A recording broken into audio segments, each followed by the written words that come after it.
কথা হইতে দেরি কিছু মনে করছে না আর মোটর চুল লাগাই না বাজি সালাউদ্দিন ভাই আছে দানশীষ মারা সালাউদ্দিন ভাইয়ের মার হইল সালাউদ্দিন ভাইয়ের মার্কা সালাউদ্দিন ভাইয়ের মার্কা দানশীষ মারা সালাউদ্দিন ভাই সালাম দেবান দানশীষের প্রতি 12 তারিখ সারা দিন ইনশাআল্লাহ সালাম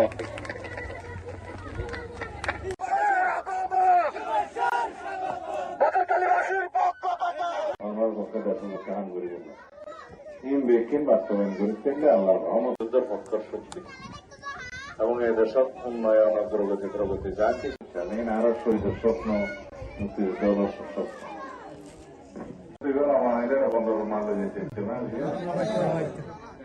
আগর করে অধিকাংশ বাস্তবায়ন নয়। এদেশের স্বাধীনতায় যারা বিশ্বাস করেনি তারা ধর্মের ভিত্তিতে রাজনৈতিক বিভাজন করতে চায়। এদেশের মানুষ এটা চায় না। আমরা সবাই বাংলাদেশি পরিচয়ে পরিচিত। আমাদেরকে ঐক্যবদ্ধ থাকতে হবে। এই দেশের স্বাধীনতা সার্বভৌমত্বকে সুরক্ষিত রাখতে হবে। এদেশে গণতন্ত্র বিলুপ্ত হয়ে গিয়েছিল। সেই গণতন্ত্রকে বারে বারে বিএনপির নেতৃত্বে দেশনেত্রী বেগম খালেদা জিয়ার নেতৃত্বে একবার সামরিক স্বৈরাচার মুক্ত হয়েছে আমরা, এবং তারই নেতৃত্বে পরবর্তীতে আমাদের নেতা জনাব তারেক রহমানের পরিচালনায় ফ্যাসিবাদ বিরোধী গণতান্ত্রিক আন্দোলনে আমরা বিজয়ী হয়েছি। এদেশের মানুষ ছাত্র গণ অভ্যুত্থান সংগঠিত করেছে, শত সহস্র শহীদ হয়েছে, আমাদের সন্তানরা রাজপথে রক্ত দিয়েছে। তাদের আকাঙ্ক্ষা এদেশে একটি শক্তিশালী গণতান্ত্রিক ব্যবস্থা প্রতিষ্ঠিত হবে, বৈষম্যহীন গণতান্ত্রিক সমাজ ব্যবস্থা প্রতিষ্ঠিত হবে, রাষ্ট্র ব্যবস্থা প্রতিষ্ঠিত হবে, এবং একটি শক্তিশালী গণতান্ত্রিক সরকার এদেশে প্রতিষ্ঠিত হবে, যার মালিক হবে দেশের সকল জনগণ। আমরা এই দেশের মালিক, সকল জনগণ এই দেশের মালিক। সুতরাং এই রাষ্ট্রের মালিকানা নিশ্চিত করার জন্য আগামী 12ই ফেব্রুয়ারি এদেশের উন্নয়নের জন্য, সমৃদ্ধির জন্য, গণতান্ত্রিক রাষ্ট্র ব্যবস্থা প্রতিষ্ঠা করার জন্য, সর্বোপরি সুশাসন প্রতিষ্ঠার জন্য আগামীতে আমরা সকলেই ধানের শীষের প্রার্থীকে ভোট দেব ইনশাআল্লাহ। আমরা অবাস্তব কিছু বলছি না, কারণ আমাদের উদ্দেশ্য হচ্ছে আমরা শিক্ষিত বেকার সৃষ্টি করতে চাই না। আমরা কর্মক্ষম হাতের সৃজন করতে চাই।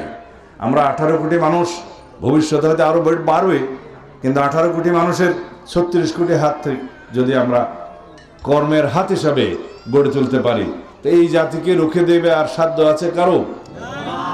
আমাদের অর্থনৈতিক সমৃদ্ধি হবে ইনশাআল্লাহ। আমরা একটা সুন্দর, সমৃদ্ধ, সুস্থ জাতি পাব। এই হচ্ছে আমাদের পরিকল্পনা। আমরা পরিবেশের জন্য বলছি বৃক্ষরোপণ সহ, অন্যান্য খাল খনন সহ, প্লাস্টিকের ব্যবহার কম করা ইত্যাদি অনেক পরিকল্পনা আছে যেগুলো খুবই বাস্তবায়নযোগ্য। আর অন্যান্য দল যারা মাঠে নেমেছে তাদের কোনো পরিকল্পনা নেই, কর্মসূচি নাই এদেশের মানুষের জন্য। তারা সমালোচনা করছে বিএনপি এই সমস্ত কার্ড এগুলো বলছে, এগুলো পারবে না।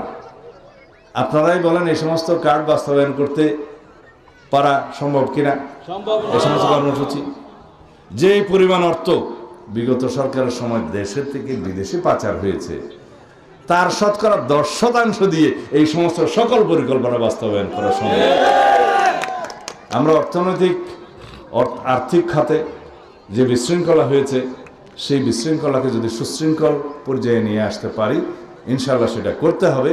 তাহলে পরে এই সমস্ত কর্মসূচি বাস্তবায়ন করা খুবই সম্ভব।